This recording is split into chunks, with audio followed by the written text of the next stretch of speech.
Hey everybody, Blugoblin here on behalf of Dark Avenger Inc. I apologize for being so late with this review. Had to find a copy to read of this. I'm here to review Ultimate Comics All New Spider-Man issue number 24. Now, normally I'll review a book and try my best not to spoil it too much, but since I'm way behind with this review, and I'm sure everybody who had this on their pull list or everybody who purchased this book has probably already read it by now.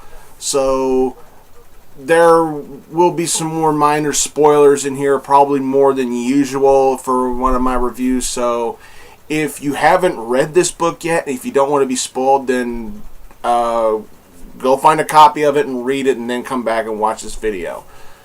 But if you don't mind being possibly spoiled, then by all means stick around and enjoy. This issue deals with basically the origin of Ultimate Cloak and Dagger. And after reading this, wow, the writing is still spot on. The artwork just flowed very well. Can't really complain about either one. Very, very nicely done here. The story is basically Miles Morales is still sticking to his word about not being Spider-Man. Of course, given what happened to him, I really can't say that I blame him. But given what we read in the story later on, you also have to think about it. You also have to think about it from a different perspective, which was touched on very nicely here. Kind of brief, but straight and to the point.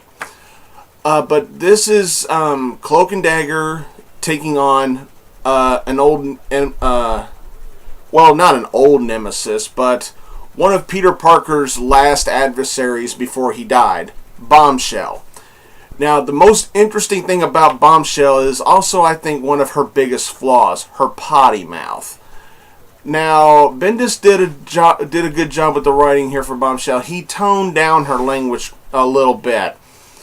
You know, it's like, look, I know I swear a lot on my channels. I know that. And I try not to swear on Dark Avenger Inc. out of respect for everybody who works on this channel. But when you have a character who consistently swears a lot, and I mean a lot, to me that's a character flaw because it makes them look a little childish. But then again, I'm one to talk. I swear a lot sometimes too. But I don't know. I can't compare my life to a fictional character's life.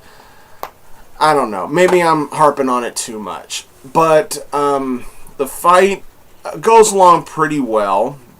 We get to see. During this issue, we get to see flashbacks of how Cloak and Dagger met, how well they were getting along, and they were actually in a relationship shortly before they were in a tragic car accident. And we learn that they got their powers through scientific testing. You know, it's like a certain group of scientists came together, and I remember 3 of them. Layla Miller, Nathaniel Essex, and Armin Zola the third, I believe is what he was called. But I can't remember what the 4th guy's name was. But they remembered that the original Spider-Man was created out of a scientific accident through Norman Osborn. And they were like, okay, we're going to do better than Norman Osborn. We're going to make our own superheroes. But where Osborn failed, we will succeed. You know, kind of figuratively saying that. Excuse me. And with Cloak and Dagger in here, we got to see. Now, I was a pretty big Cloak and Dagger fan back in the 90s. Not too much, but I respected the characters. And my student at the Mount Vernon kid, I understand he said that right now their powers have actually flipped in the 616 universe. That's interesting. I'd like to see how that goes. But in here, Cloak is a little more dark no pun intended, but when he uses his powers in a fight, he doesn't seem to be that afraid of threatening an adversary with possible lethal force. I'm not saying he's that he's not afraid to kill, but it just kind of seemed that way because during the fight he captures Bombshell in his cloak, and Dagger's yelling at him saying, "Let her go, you're gonna kill her." And he's just saying stuff like, "I just need to protect you, that's all that matters," and I'm like, okay, something could be up here. And I'm hoping they play off this angle more and more as the series progresses, because I think that could really make for some good storytelling. It's like we can have future issues of the series in which Cloak and Dagger actually argue with each other, saying, "Hey, you could have killed somebody." And I really think they could go somewhere with this particular angle when it comes to this version of Cloak and Dagger. I'm really interested in where they can go with that. And all the while they're having this fight, Miles is at a restaurant with his dad, and Gwen Stacy's working there, and Gwen's trying to tell Miles, look, hey, I'll distract your dad and everybody, and while you can slip away and go change into Spider-Man. He's like, "I'm not Spider-Man anymore." She's like, "Come on, they need your help. You need to get in there and help them do this, blah blah blah." And he's like, "No, I'm not doing it." And Gwen just gets pissed, and she, pardon my French, she smacks him.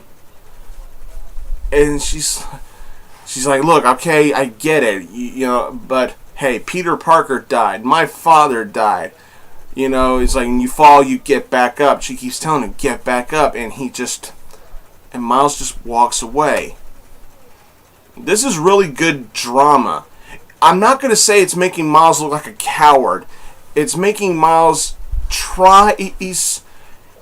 it's eating him up that I really honestly believe, reading this book, he wanted to change into Spider-Man and go be the hero again. But deep down in his heart, he felt like he would have been doing the wrong thing, continuing being Spider-Man, because he still thinks it's his fault that his mother died. But we're learning more and more about Cloak and Dagger's origin, as to how they got their powers and what's going on with them and the scientist. And the book ends very well. It's not a cliffhanger.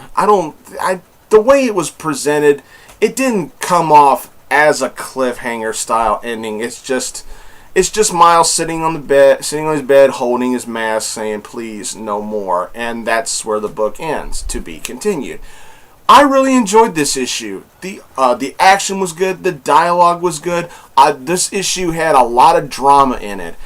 And this particular issue made you look, as the reader, at both perspectives of Miles choosing not to be Spider-Man anymore. You can understand his reason not to being Spider-Man, but then again, you could also look at Gwen's logic and say, hey, look, the life of a superhero does come with some drawbacks and does come with some potential regrets. And there are hazards to being a superhero. It's not an easy life. She's lost a lot too. Hell, the original Spider-Man actually died doing the heroic duty. You chose this life. Don't you think, you can look at both perspectives and understand both sides. And that's what my favorite part of this book was. Not to mention the awesomeness of Cloak and Dagger in here. I really enjoyed this. I give this 4 stars out of 5. This was very nicely done. It wasn't the best issue of Ultimate Spider-Man in my opinion, but this was, in my opinion, a solid read. I think you should pick this up. I think it's well worth your time. It's well worth a read. I want to thank y'all for watching this review. The next review that I'm planning on doing is for the next issue of Ultimate Comics X-Men. I need to quit putting it off and review the Teen Titans Games graphic novel that I have been saying I've been going to review for past few months now. I need to get to that. Thanks again for watching, everybody. Subscribe to Dark Avenger Inc. Plus follow them on Facebook. Don't forget about my channels and my student, the Mount Vernon Kid. I'll see you all later.